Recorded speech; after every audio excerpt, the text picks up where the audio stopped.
जय हिंद। आप सभी को ब्रजमोहन एजुकेशन चैनल में स्वागत है।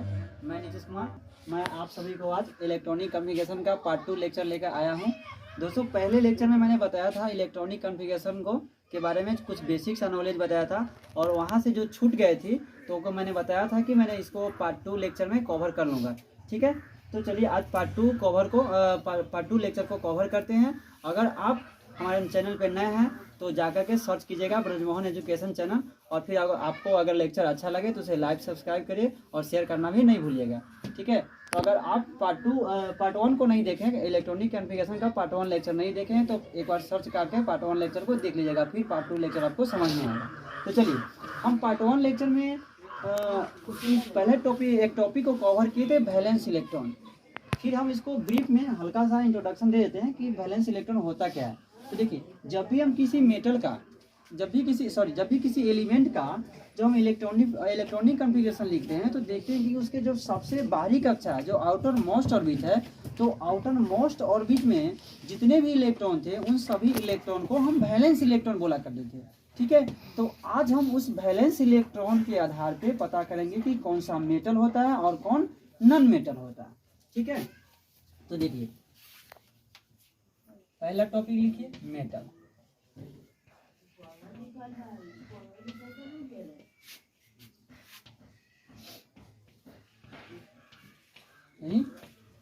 हिंदी में उसको धातु बोला जाता है। तो देखिए, अगर जब हम किसी एलिमेंट का तत्व का तो इलेक्ट्रॉनिक कॉन्फ़िगरेशन लिखेंगे और देखेंगे कि जिसके बाहरी कक्षा में, सबसे बाहरी कक्षा में 1 2 3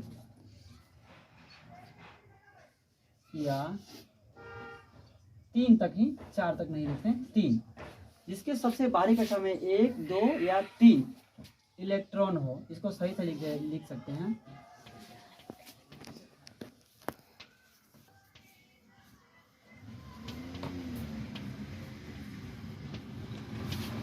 इसके सबसे बाहरी कक्षा में 1 2 या 3 इलेक्ट्रॉन हो, 1 2 या 3 इलेक्ट्रॉन है, यानी जिसके वैलेंस इलेक्ट्रॉन 1 2 या 3 हो, वह जो है अपना ऑक्टेट पूरा करने के लिए, यानी कि देखिए, कोई भी एलिमेंट तभी शांत रह सकता है, तभी इक्विलिब्रियम स्टेट में रह सकता है जब उसका ऑक्टेट पूरा हो, यानी सबसे बाहरी कक्षा है उस कक्षा में 8 इलेक्ट्रॉन पूरा हो। तो इसके पास 1 2 और 3, जिसके पास 1 हो या फिर 2 हो या फिर 3 हो, तो ये क्या करेगा कि यह ऑक्टेट पूरा करने के लिए यह 7 ले नहीं सकता है, यह जो है 6 इलेक्ट्रॉन को ले नहीं सकता है, तो 3 है तो इसका 5 और आएगा तब ऑक्टेट पूरा होगा, तो यह 5 ले नहीं सकता है। क्यों? क्योंकि इसको इतना ज़्यादा इलेक्ट्रॉन लेने में ज़्यादा एनर्जी की आवश्यकता होगी, जबकि इसको यहाँ से इस इलेक्ट्रॉन को लूज करने में, यानी इस इलेक्ट्रॉन को दे देने में, छोड़ देने में बहुत कम एनर्जी की आवश्यकता होगी। इसलिए जिस एलिमेंट के सबसे बाहरी कक्षा में 1 2 या 3 इलेक्ट्रॉन होगा, वह चाहेगा कि हम इलेक्ट्रॉन को त्याग कर दे, यानी इलेक्ट्रॉन को छोड़ दे। ठीक है,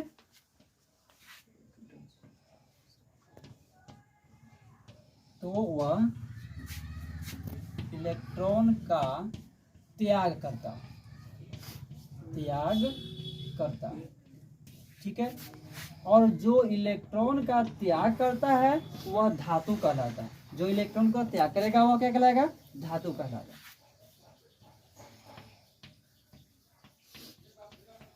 इसलिए वह धातु कहलाता।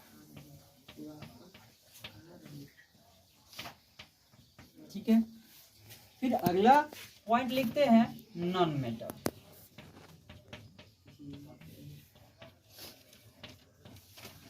हिंदी में जिसे अधातु बोलते हैं। अधातु देखिए, तो अब देखिए, अब जिसके बाहरी कक्षा में, सबसे बाहरी कक्षा में 5 6 या 7 इलेक्ट्रॉन होगा। ठीक है, क्या होगा? जिस तत्व के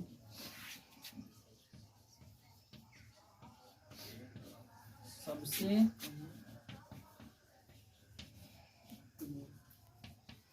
बाहरी कक्षा में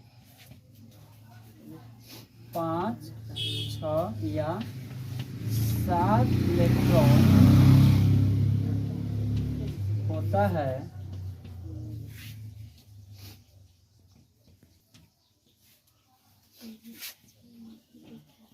अब क्यों अधातु कहलाता है ये देखिए, जब जिसके अंत में 5 इलेक्ट्रॉन होगा, 6 इलेक्ट्रॉन होगा या 7 इलेक्ट्रॉन होगा, तो 5 वाले क्या करेगा, अपना ऑक्टेट यानी अष्टक पूरा करने के लिए 3 इलेक्ट्रॉन को दूसरे से लेगा, तो इसको 3 इलेक्ट्रॉन ही लेना पड़ेगा। जिसके अंत में 6 है उसको 2 लेना पड़ेगा, और जिसके अंत में 7 है उसको सिर्फ और सिर्फ 1 लेना पड़ेगा। ठीक है, तो देखिए यहाँ पर इलेक्ट्रॉन की संख्या ज़्यादा है और उसको लेन देन बहुत कम इलेक्ट्रॉन से करना पड़ रहा है, तो कम इलेक्ट्रॉन की संख्या का लेन देन करना पड़ रहा है, इसलिए इसको कम एनर्जी खपत होगा। अगर यह 5 को 6 किसी को देगा, 6 को देगा, 7 को देगा, तो ज़्यादा एनर्जी रहेगा, ज़्यादा ऊर्जा की आवश्यकता होगी, जबकि इसको किसी और से लेने में बहुत कम ऊर्जा की आवश्यकता होगी, क्योंकि यह लेना कम है और देने में ज़्यादा पड़ेगा। तो यह क्या करेगा, यह किसी और से लेना चाहेगा। ठीक है, तो यह क्या करेगा, ये इलेक्ट्रॉन का त्याग नहीं, इलेक्ट्रॉन को ग्रहण करना चाहेगा, और जो ग्रहण करने वाला होता है वह अधातु कहलाता है। यहाँ पे मैंने इसको स्किप कर दिया है इस चीज को कि वह देगा या लेगा। ठीक है, इसको हम ऐसे लिख सकते हैं कि अधातु जो है, अधातु इलेक्ट्रॉन को दूसरे तत्व से ग्रहण करता है, ग्रहण करता है। ठीक है, अब चलिए, अब हम इसको इलेक्ट्रॉनिक कॉन्फ़िगरेशन के आधार, चलिए तो फिर हम इसको एक बार समराइज कर लीजिए, फिर हम इसको इलेक्ट्रॉनिक कॉन्फ़िगरेशन के आधार पे देख लेते हैं। तो चलिए हम एग्जांपल के तौर पर एल्युमिनियम एलिमेंट को ले लेते हैं। एल्युमिनियम, इसको हम सिंबल क्या होता है, Al, एल्यूमिनियम। चलिए इसका सिंबल की बात करेंगे। सिंबल यानी संकेत, हिंदी वाले लिख लीजिएंगे Al, capital A small l। फिर इसमें हम इसका एटॉमिक नंबर देखते हैं, यानी परमाणु संख्या, हिंदी ही लिख देते हैं परमाणु संख्या। परमाणु संख्या कितनी होती है, तो इसकी परमाणु संख्या 13 है। तो फिर इसमें इलेक्ट्रॉन की और प्रोटॉन की संख्या कितनी होगी, तो देखिए किसी भी परमाणु में, किसी भी तत्व का परमाणु का इलेक्ट्रॉन की संख्या उतना ही होती है जितना उसकी परमाणु संख्या होती है, और उसमें प्रोटॉन की संख्या भी उतना ही होती है जितना उसमें इलेक्ट्रॉन की संख्या होती है। तो पहले परमाणु संख्या लिख लेते हैं, प्रोटॉन की संख्या, प्रोटॉन की संख्या कितना हो जाएगा 13, इलेक्ट्रॉन की संख्या हो जाएगी 13। ठीक है, जब हमको इलेक्ट्रॉन की संख्या पता चल गया तो फिर हम क्या करेंगे, इसका इलेक्ट्रॉनिक कॉन्फ़िगरेशन को पता करेंगे। क्योंकि इलेक्ट्रॉनिक कॉन्फ़िगरेशन होता क्या है, इलेक्ट्रॉन का ही तो बंटवारा होता है ना उनके उप कक्षाओं में। तो चलिए हम आपको इलेक्ट्रॉनिक कॉन्फ़िगरेशन का जो स्ट्रक्चर है वो लिखना सिखाए थे। 1s 2 2s 2 2p 6, गिनते चलेंगे, मेरा इलेक्ट्रॉन कितना हुआ 2 2 4 6 10। 3s 2 3p 1, देखिए 2 2 4 6 10 2 12 1 13, मेरा 13 की तरह इलेक्ट्रॉन का मैंने बंटवारा कर दिया। तो यहाँ पे देखिए एक जो सबसेल के जो पहले अंक है वह ऑर्बिट को दिखाता है, यानी कक्षा का दिखाता है। तो यह पहला एक लिखा हुआ है, पहला कक्षा है। ये दोनों दूसरे कक्षा के उप कक्षा हैं, और ये दोनों एस और पी तीसरे कक्षा के उप कक्षा है। क्या हो जाएगा, कौन से कक्षा आएंगे, के एल और एम, 3 कक्षा आ जाएंगे। तो हम देख लेते हैं कक्षा की संख्या, कक्षा की संख्या, तो कक्षा की संख्या कितने हैं 3, इसमें 3 कक्षा आया है। कौन कौन आया है, के एल और एम। ठीक है, अब देखते हैं सबसे बाहरी कक्षा, सबसे बाहरी कक्षा। तो देखिए सबसे बाहरी कक्षा कौन है, ये एम सबसे बाहरी कक्षा है। तो इसको हम लिख देंगे सबसे बाहरी कक्षा कौन सा है, एम, जो कौन सा है, तीसरा कक्षा, जो तीसरा कक्षा है, तीसरा कक्षा ही सबसे बाहरी कक्षा है। अब देखिए सबसे बाहरी कक्षा में जो इलेक्ट्रॉन की संख्या होती है उसे ही कहते हैं वैलेंस इलेक्ट्रॉन यानी संयोजी इलेक्ट्रॉन। तो सबसे बाहरी कक्षा में देखिए 2 और 1 3 इलेक्ट्रॉन है। तो वैलेंस इलेक्ट्रॉन संयोजी इलेक्ट्रॉन कितने हो गए,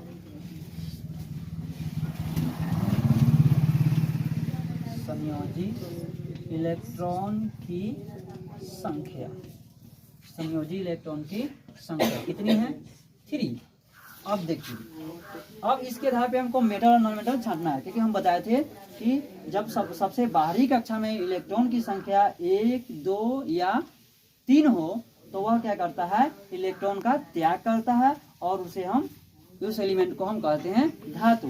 तो देखिए इसका संयोजी इलेक्ट्रॉन 3 है, यानी सबसे बाहरी कक्षा में कितने इलेक्ट्रॉन है, 3 है। ठीक है, तो यह क्या करेगा, इलेक्ट्रॉन का त्याग करेगा। क्यों करेगा, क्योंकि इसे अपना अष्टक पूरा करना है और अष्टक पूरा करने के बाद ही वह इक्विलिब्रियम स्टेट में होता है। वह क्या होता है, न्यूट्रल अवस्था, न्यूट्रल करें इक्विलिब्रियम समवस्था अवस्था में रहता है। तो चलिए, तो यह क्या हो जाएगा, इसके अंत में कितने हैं, 3 इलेक्ट्रॉन। तो 3 वाला क्या करेंगे, त्याग करेगा, इसलिए क्या हो जाएगा, धातु यानी मेटल, यह धातु हो जाएगा। ठीक है, तो इसके आधार पे हम यहाँ तक पहुँच गए कि यह कौन सा एलिमेंट या क्या है, धातु है कि धातु है। तो इसके आधार पे हम बोल सकते हैं कि यह धातु है, क्योंकि इसके अंत में 3 इलेक्ट्रॉन है। ठीक है, हम ये भी बताएंगे कि जिसके अंत में 0 इलेक्ट्रॉन हो या फिर जिसके अंत में 8 इलेक्ट्रॉन हो वह क्या होता है, 0 वाला तो होता नहीं है, 0 तो किसी के अंत में हो नहीं सकता। ठीक है ना,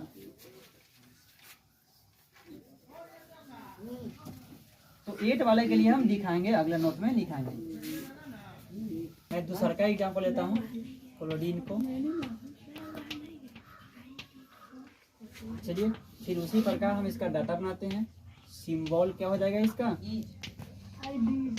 सिंबल होता है Ca, कैपिटल C और स्मॉल a। ठीक है, चलिए उसके बाद फिर इसमें देखते हैं एटॉमिक नंबर यानी परमाणु संख्या। परमाणु संख्या इसकी हो जाएगी 17। देखिएगा यह 17 नंबर पे होता है, इसलिए इसकी परमाणु संख्या कितनी है, 17। प्रोटॉन की संख्या,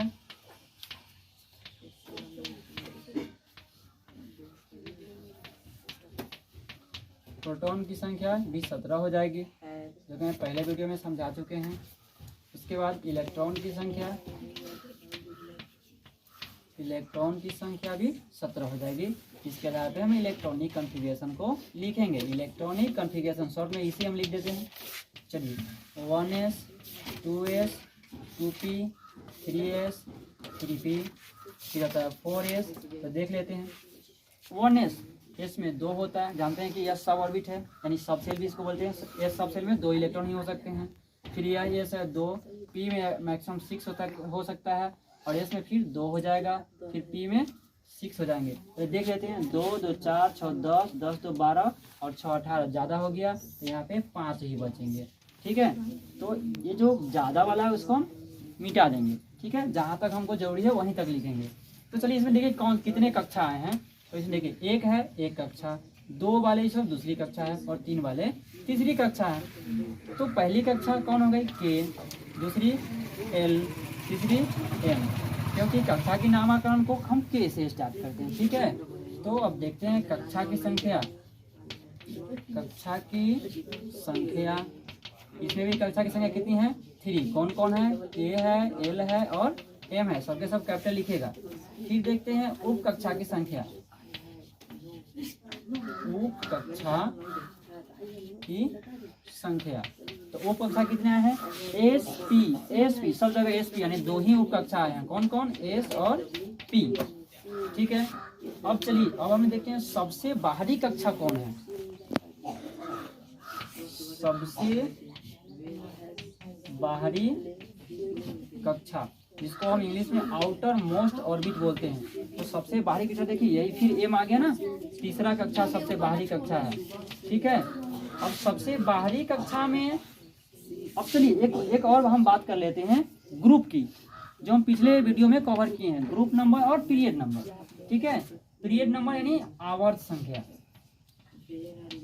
आवर्त संख्या, यानी ये पीरियोडिक टेबल में कौन से पीरियड में आता है, तो इसको हम देख लेते हैं। अब देखिए इसका जो सबसे अंतिम इलेक्ट्रॉन है यह पी सब सेल में जाके खत्म हुआ है, इसलिए इस एलिमेंट का नाम पड़ेगा पी ब्लॉक एलिमेंट, ठीक है, यानी पी में जाके खत्म हुआ है। तो इसका हम आवर्त सारणी कैसे निकालते हैं, देखिए जो सबसे बाहरी कक्षा की संख्या होती है वह आवर्त की संख्या को बताती है, ठीक है।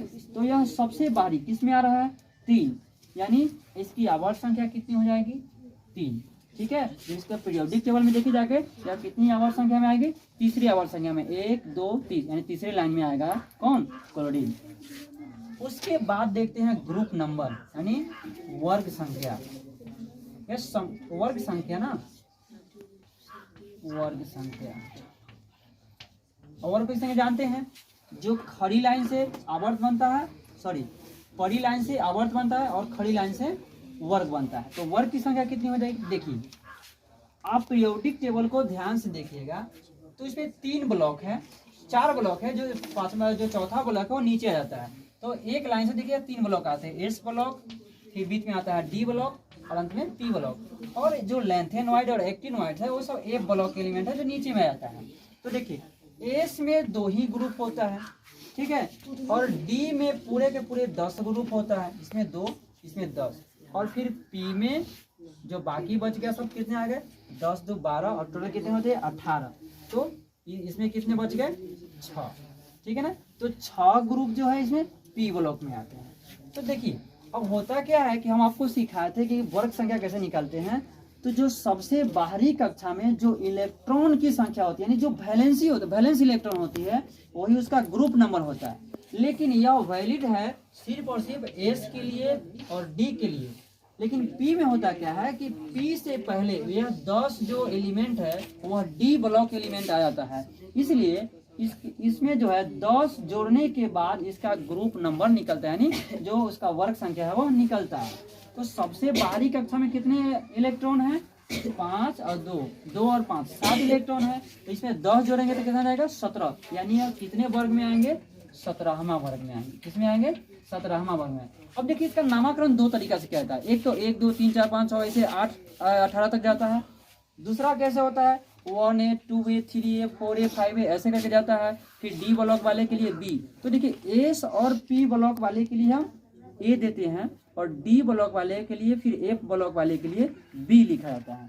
तो देखिए इसके सबसे बाहरी कक्षा में 7 इलेक्ट्रॉन है, तो इसको लिखेंगे कैसे, 7, रोमन में 7 लिख के, और पी ब्लॉक का है इसलिए ए दे देंगे, ठीक है। तो 2 तरीका से वर्ग संख्या को दिखाया जाता है, एक डायरेक्ट नेचुरल नंबर से और एक रोमन में, ठीक है। और रोमन में करके ए देते हैं, एस और पी के लिए ए देते हैं और डी और एफ के लिए बी देते हैं, ठीक है। तो आप ये ध्यान रखिएगा, जब आप नेचुरल नंबर में दे रहे हैं तभी आपको 10 जोड़ना है, जब आप रोमन में दे रहे हैं तो फिर आपको 10 नहीं जोड़। तो कितने हो जाएंगे, इसका मेटल हो या नॉन मेटल, पहले वैलेंसी को देख लेते हैं, संयोजी इलेक्ट्रॉन को देखिए, इलेक्ट्रॉन की संख्या कितनी हो जाएगी। तो हम अभी जो थोड़ा देर पहले लिखा थे कि जो सबसे बाहरी कक्षा में जितने इलेक्ट्रॉन होते हैं उसी को संयोजी इलेक्ट्रॉन कहा जाता है। तो 2 और 5 7 है, तो 7 इलेक्ट्रॉन हो जाएगी, यही इसके संयोजी इलेक्ट्रॉन है, ठीक है। अब बताइए संयोजी इलेक्ट्रॉन इसके अंदर 7 है, तो यह दूसरे तत्व को अपना इलेक्ट्रॉन देगा या फिर दूसरे तत्व से इलेक्ट्रॉन को लेगा, ठीक है। तो देखिए इसको अब कोई भी लेता या देता क्यों है, इलेक्ट्रॉन का आदान प्रदान अपने ऑक्टेट को यानी अष्टक को पूरा करने के लिए ही करता है। तो देखिए इसके पास 7 इलेक्ट्रॉन ऑलरेडी पहले से ही है, तो यह एक इलेक्ट्रॉन अगर किसी से ले लेगा तो क्या होगा, इसका ऑक्टेट पूरा यानी अष्टक पूरा हो जाएगा। अगर यह देना चाहे तो इसको 7 इलेक्ट्रॉन देना पड़ेगा जिसमें ज़्यादा एनर्जी की आवश्यकता होगी, और लेना चाहे तो 1 इलेक्ट्रॉन ही लेना पड़ेगा और इसमें कम एनर्जी की आवश्यकता होगी। इसलिए यह चाहेगा कि हम दूसरे से 1 इलेक्ट्रॉन ले लें, ठीक है। तो जब लेगा, जब किसी दूसरे से इलेक्ट्रॉन को लेता है तो वैसे तत्व को हम अधातु कहते हैं, इसलिए यह क्या हो जाएगा, अधातु हो जाएगा, ठीक है। अभी तक देखिए हम कितने पॉइंट को कवर किए, 1 2 3 4 5 6 7 8 9 10 11 12, ठीक है। अभी अगले टॉपिक में हम 1 2 और पॉइंट को कवर करेंगे, ठीक है। तो देखते हैं कि अगर जिसके अंत में जो सबसे बाहरी कक्षा है अगर उसमें 4 इलेक्ट्रॉन आ जाएगा तो क्या होगा, और फिर 8 इलेक्ट्रॉन हो जाएगा तो क्या होगा, 0 तो हो नहीं सकता, क्योंकि जब भी इसका नामाकरण स्टार्ट होगा तो 1 2 3 4, तो जितनी परमाणु संख्या उतनी उसकी इलेक्ट्रॉन की संख्या, तो एक कम से कम अगर एक रहेगा फिर भी उसमें तो एक इलेक्ट्रॉन होगा ना। ठीक है, तो देख लेते हैं अगर 4 होगा तो क्या होगा, जिसके अंत में 4 हो, अगर वैलेंस इलेक्ट्रॉन कितने हो, 4 हो, संयोजी इलेक्ट्रॉन 4 हो, संयोजी इलेक्ट्रॉन कितना हो, 4, तो यह जो है अधातु भी हो सकता है और फिर उपधातु भी हो सकता है। ठीक है, तो इसको हम देखिए उपधातु की संख्या बहुत कम होती है, अगर उपधातु की संख्या को याद कर लेंगे तो फिर हमको धातु धातु पहचानना एकदम आसान हो जाएगा। ठीक है, क्योंकि अब कंफ्यूजन है कि 4 वो जो जिसके अंत में 4 इलेक्ट्रॉन होंगे यानी जिसका संयोजी इलेक्ट्रॉन 4 होगा वह अधातु होगा कि उपधातु होगा, तो उपधातु के हम याद कर लेंगे। ठीक है, और फिर अधातु और उपधातु के बीच में हमको तुलना करना भी और तुलना या याद करना भी हमको सरल हो जाएगा। ठीक है, अब लास्ट देखते हैं कि जिसके अंत में यानी जो संयोजी इलेक्ट्रॉन हो, सबसे बाहरी कक्षा का जो हो जाएगा तो फिर क्या होगा, तो देखिए अब जिसके अंत में 8 इलेक्ट्रॉन है तो बताइए इसका तो ऑक्टेट पूरा है, यह ना किसी को देगा और ना किसी से कुछ लेगा। ठीक है, तो ना इलेक्ट्रॉन का त्याग करेगा और ना ही किसी से इलेक्ट्रॉन को ग्रहण करेगा, तो इसका मतलब है यह कोई क्रिया ही कोई किसी प्रकार की अभिक्रिया को अंजाम नहीं देगा, इसलिए इसको कहते हैं अक्रिय तत्व। और इसमें इस तत्व में अक्रिय वाले में सबके सब गैस हैं, इसलिए इसको कहते हैं अक्रिय गैस। ठीक है, तो जितने भी एलिमेंट जिसके अंत में 8 इलेक्ट्रॉन आते हैं, ठीक है, वो सबके सब गैस है और वह किसी रिएक्शन नहीं करेगा क्योंकि उसके अंत में 8 इलेक्ट्रॉन है, ना किसी को देगा ना किसी कुछ लेगा, इसलिए यह अक्रिय गैस कहलाते हैं। इसको इंग्लिश में इनर्ट गैस ही बोलते हैं,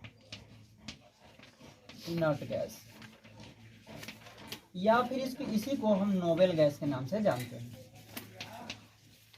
नोबेल गैस। ठीक है, ये सेम सब इसी का नाम है। ठीक है, तो ये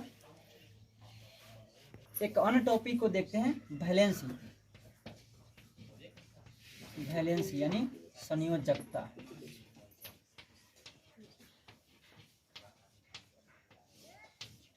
देखिए तो कोई भी तत्व जितने इलेक्ट्रॉन का आदान प्रदान करता है यानी जितने इलेक्ट्रॉन का त्याग करेगा या जितना इलेक्ट्रॉन वो ग्रहण करता है उसी इलेक्ट्रॉन की संख्या को उसका संयोजकता कहा जाता है। ठीक है ना,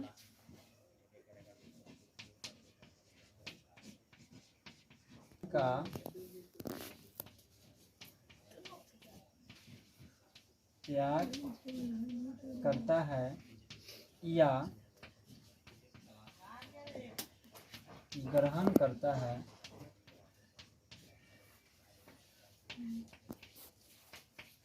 उसे उसकी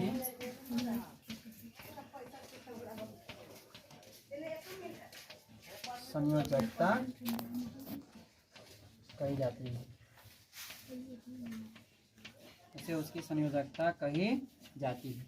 तो देखिए जैसे इसको देख लीजिए, जो क्लोरीन के एग्जांपल ले लिए थे, तो क्लोरीन के वैलेंसी कितने था, वैलेंस इलेक्ट्रॉन कितने 7, तो वह किसी से लेगा कितना, एक लेगा, एक इलेक्ट्रॉन को लेगा, यानी उसकी संयोजकता कितनी हो जाएगी 1।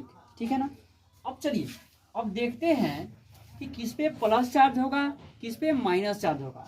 तो देखिए धातु क्या कर रहा था, धातु क्या कर रहा था, धातु इलेक्ट्रॉन का त्याग कर रहा था, इलेक्ट्रॉन का त्याग कर रहा था।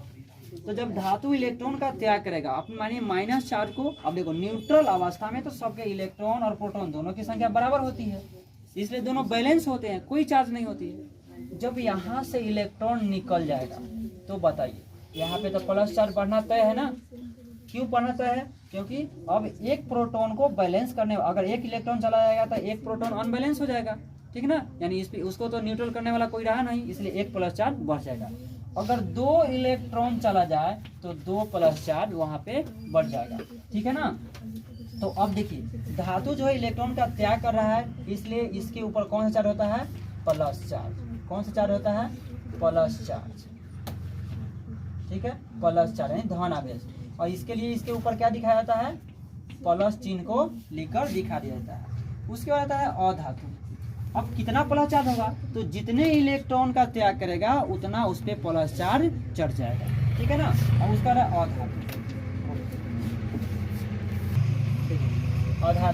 अधातु क्या कर रहा था, इलेक्ट्रॉन ग्रहण कर रहा था, इलेक्ट्रॉन ग्रहण कर रहा है, ठीक है। जब इलेक्ट्रॉन ग्रहण करता है यानी इसके अंत में कितने इलेक्ट्रॉन आएंगे, 5, 6, 7, तभी तो इलेक्ट्रॉन को ग्रहण करेगा ना, किसी और से लेगा। तो इलेक्ट्रॉन ग्रहण करेगा तो बताइए पहले से यह न्यूट्रल अवस्था में रहेगा, जितने माइनस चार्ज उतने प्लस चार्ज, जितने माइनस चार्ज उतने प्लस, यानी जितने इलेक्ट्रॉन उतने प्रोटॉन।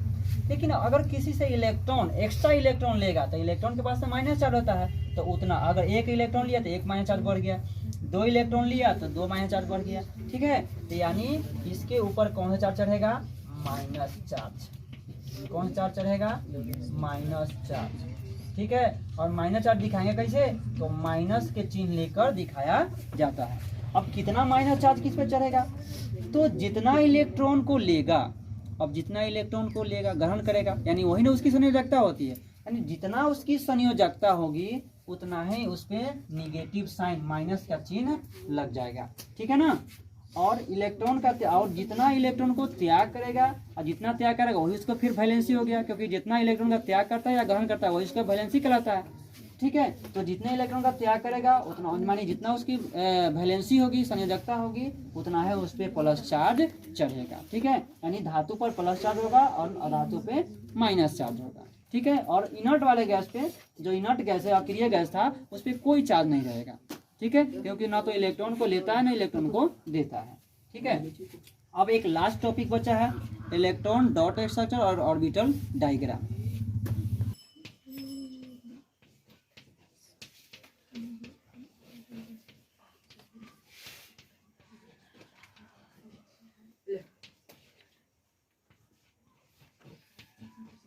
चलिए हम ऑर्बिटल डायग्राम को देख लेते हैं।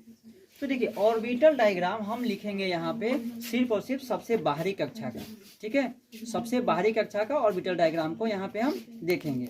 तो देखिए सबसे पहले हम क्लोरीन के बारे में ही चर्चा कर लेते हैं। क्लोरीन का क्या था, सिंबल Cl था, परमाणु संख्या 17, प्रोटॉन की संख्या 17, इलेक्ट्रॉन की संख्या 17, इलेक्ट्रॉनिक कन्फिगरेशन क्या था, 1s2, 2s2, 2p6, 3s2, 3p5, ठीक है।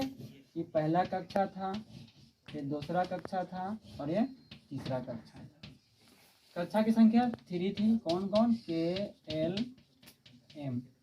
उप कक्षा की संख्या अभी कितनी थी, 2, और कौन कौन, S और P।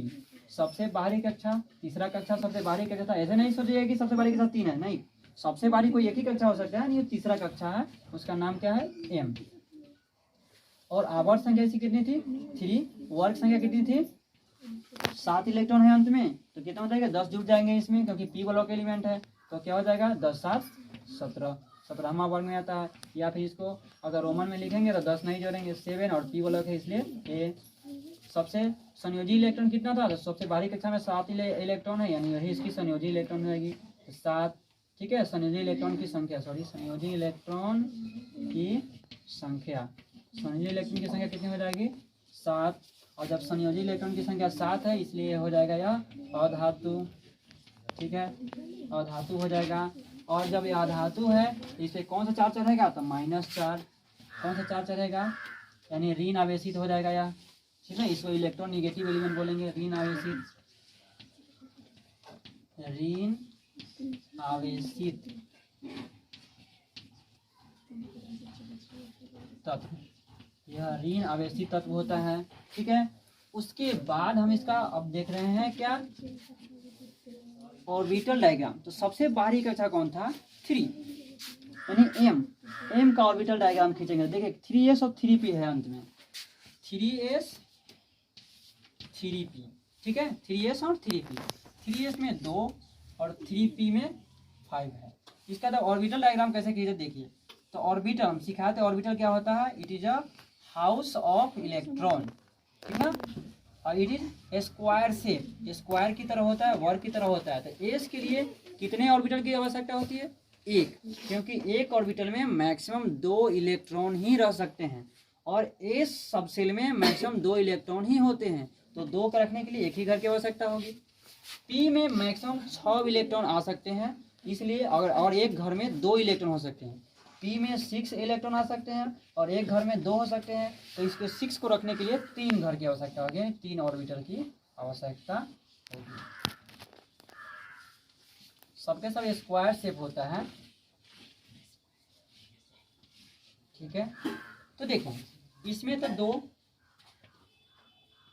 अब देखिए इसका हेड इसका टेल नीचे है, तो इसका हेड नीचे होगा, इसका टेल ऊपर होगा, क्योंकि हेड हेड अगर हो जाएगा एक साथ तो उसमें क्या हो जाएगा, रिपल्सन होना चालू हो जाएगा। जब रिपल्सन हो जाएगा तो यह क्या हो जाएगा, ऑर्बिटल टूट जाएगा, ऑर्बिटल डिस्ट्रॉय हो जाएगा, ठीक है। इसलिए इसको हम क्या करते हैं, अपोजिट पिन में रखते हैं। अप स्पिन तो इसको इसका स्पिन नीचे और इसका अप स्पिन नीचे की ओर हो जाएगा, ठीक है। यानी अगर हेड टेल भी बोल सकते हैं, इसका हेड ऊपर तो इसका हेड नीचे, और इसका टेल नीचे तो इसका टेल ऊपर। यहाँ पे देख लेते हैं। फिर 5 इलेक्ट्रॉन है, तो देखिए कैसे करेंगे, ऑर्बिट को कैसे ऑर्बिटल को भरेंगे, एक इलेक्ट्रॉन फिर एक एक इलेक्ट्रॉन, पहले एक एक इलेक्ट्रॉन से भरते हैं, ठीक है, यह नियम है। और फिर उसके बाद जब बचेगा अभी इलेक्ट्रॉन तो फिर 2 2 से एक एक, तो कितना हो गया 2 2 2 इसमें, लेकिन इसमें कितने बचे 1, ठीक है। तो इसमें एक और कंसेप्ट आती है पेयर और अनपेयर की, ठीक है ना। पेयर मतलब जोड़ा, पेयर इलेक्ट्रॉन, कितने पेयर इलेक्ट्रॉन है, कितने जोड़ा में है, तो 1 2 3, यानी पेयर इलेक्ट्रॉन की संख्या कितनी है, 3 जोड़ा, ठीक है। पेयर इलेक्ट्रॉन की पेयर की संख्या ऐसे लिख देते हैं। इलेक्ट्रॉन पेयर कितने हैं, 1 2 3, और अनपेयर इलेक्ट्रॉन, अनपेयर जो जोड़ा में नहीं है, अनपेयर की संख्या। जब एटॉमिक स्ट्रक्चर पढ़ेंगे हम लोग तो फिर देखेंगे पेयर और अनपेयर किस तरह से वहाँ काम करता है। तो इलेक्ट्रॉन अनपेयर की संख्या कितनी है, 1। और देखिए जिसमें जितना अनपेयर इलेक्ट्रॉन होता है उतना ही बॉन्ड बनाता है। तो देखिए यहाँ पे क्लोरीन में एक अनपेयर इलेक्ट्रॉन आया है, इसलिए यह क्लोरीन जहाँ भी जाएगा, जिस तत्व के भी साथ जाएगा, वह हमेशा एक ही बॉन्ड को बनाएगा, ठीक है ना। तो यहाँ पे क्या लिख देते हैं, इसका ऑर्बिटल डायग्राम, ऑर्बिटल डायग्राम। और ध्यान रखेंगे ऑर्बिटल डायग्राम हम सिर्फ और सिर्फ सबसे बाहरी कक्षा का ही बना रहे हैं, ठीक है।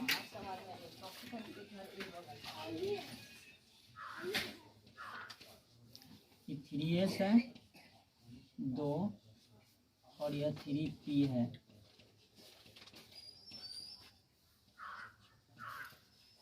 ठीक है। यहाँ देख लेते हैं इलेक्ट्रॉन पेयर की संख्या, इलेक्ट्रॉन पेयर की संख्या 3 है, इलेक्ट्रॉन अनपेयर की संख्या, इलेक्ट्रॉन अनपेयर की संख्या कितनी है, 1। और याद रखेंगे जितनी अनपेयर की संख्या होती है उतना ही बॉन्ड बनाता है। वह किसी भी तत्व के साथ जाए, इसका अनपेयर की संख्या 1 है तो वह एक ही बॉन्ड बनाएगा, अर्थात सिंगल बॉन्ड बनाएगा, ठीक है। अब देखते हैं इसका इलेक्ट्रॉन डॉट स्ट्रक्चर। एक टॉपिक है इलेक्ट्रॉन डॉट स्ट्रक्चर, अगर इसको लिख लिए हैं, ठीक है, तो मैं इसको मिटा देता हूँ, देख लेते हैं।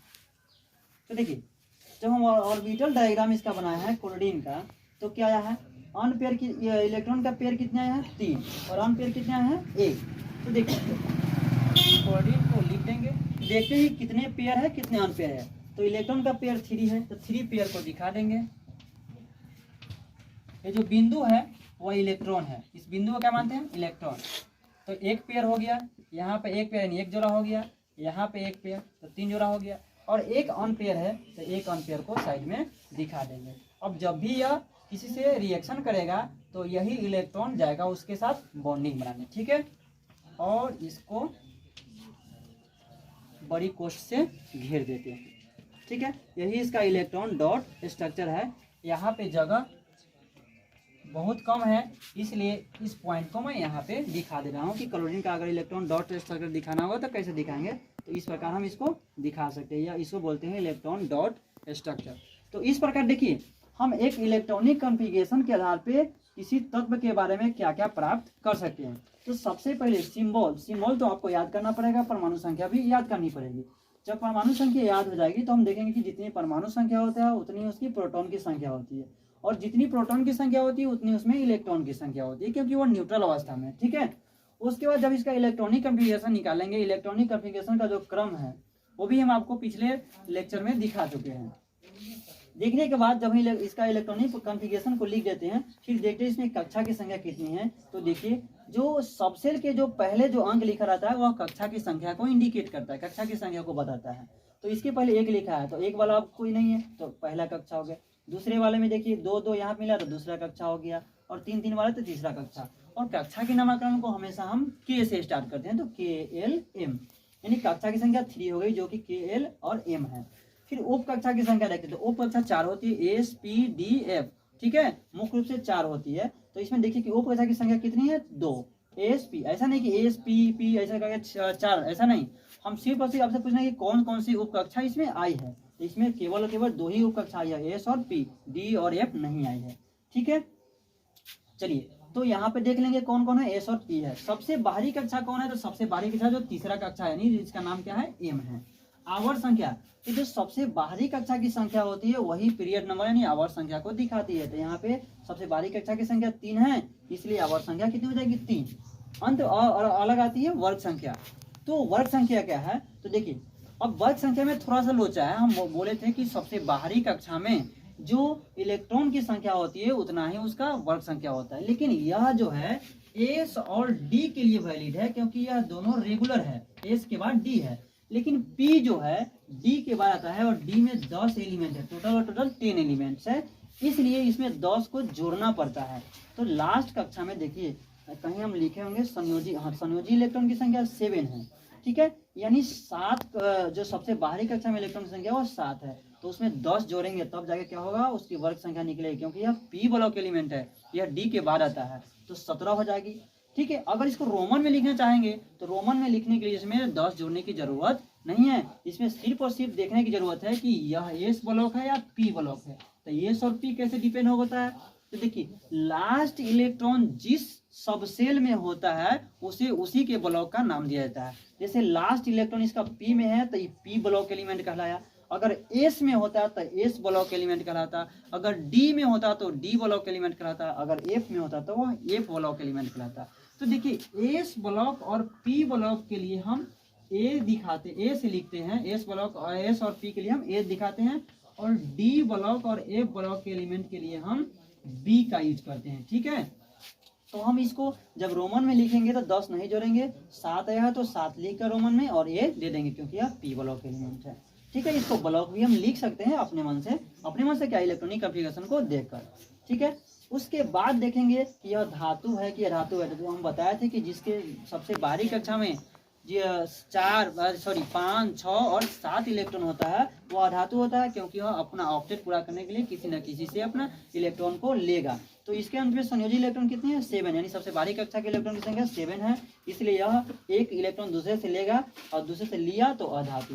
ठीक है, और यह दूसरे से जब इलेक्ट्रॉन को लेता है तो जितना इलेक्ट्रॉन को लेता है उतना ही उस पर निगेटिव चार्ज चढ़ता है। ठीक है, तो यह कौन सा कैसा तत्व हो जाएगा, ऋण आवेशित तत्व, यानी इलेक्ट्रॉन निगेटिव एलिमेंट हो जाएगा। ठीक है, यानी इस पर माइनस चार्ज रहेगा। ऑर्बिटल डायग्राम को देख लीजिए, सबसे बाहरी कक्षा के ऑर्बिटल डायग्राम, सबसे बाहरी कक्षा में कौन है, 3, यानी 3s और 3p दोनों आएगा। दोनों के हम ऑर्बिटल डायग्राम को यहाँ पे दिखा दिए हैं। ऑर्बिटल डायग्राम खींचने की क्यों आवश्यकता होती है, तो ऑर्बिटल डायग्राम जो है हमें बॉन्डिंग को बताता है कि ये कितने बॉन्ड बनाएंगे। जब एटॉमिक स्ट्रक्चर पढ़ेंगे तो ये हमें बहुत ही हेल्पफुल साबित होगी। ठीक है, उसके बाद ऑर्बिटल डायग्राम का इलेक्ट्रॉन ऑन पेयर की संख्या को देख लेते हैं, और इलेक्ट्रॉन ऑन पेयर की संख्या जितनी होती है उतना ही वह बॉन्ड बनाता है। जैसे इसकी इलेक्ट्रॉन पेयर की संख्या 1 है तो यह 1 बॉन्ड बनाएगा। ठीक है, फिर अगला आता है इलेक्ट्रॉन डॉट स्ट्रक्चर। तो ऑर्बिटल डायग्राम के आधार पर ही हम इलेक्ट्रॉन डॉट स्ट्रक्चर को दिखा देते हैं, जितने भी पेयर इलेक्ट्रॉन है उसको एक साथ, ऑन पेयर को अकेला दिखा देते हैं। ठीक है, तो इतना ही काफी है। ठीक है ना, इलेक्ट्रॉनिक कॉन्फ़िगरेशन के बारे में। ठीक है, आज मैं इलेक्ट्रॉनिक कॉन्फ़िगरेशन का लेक्चर को समाप्त करता हूँ। ठीक है, अगर आपको वीडियो अच्छा लगे तो मेरे चैनल को लाइक सब्सक्राइब कीजिएगा और शेयर करना नहीं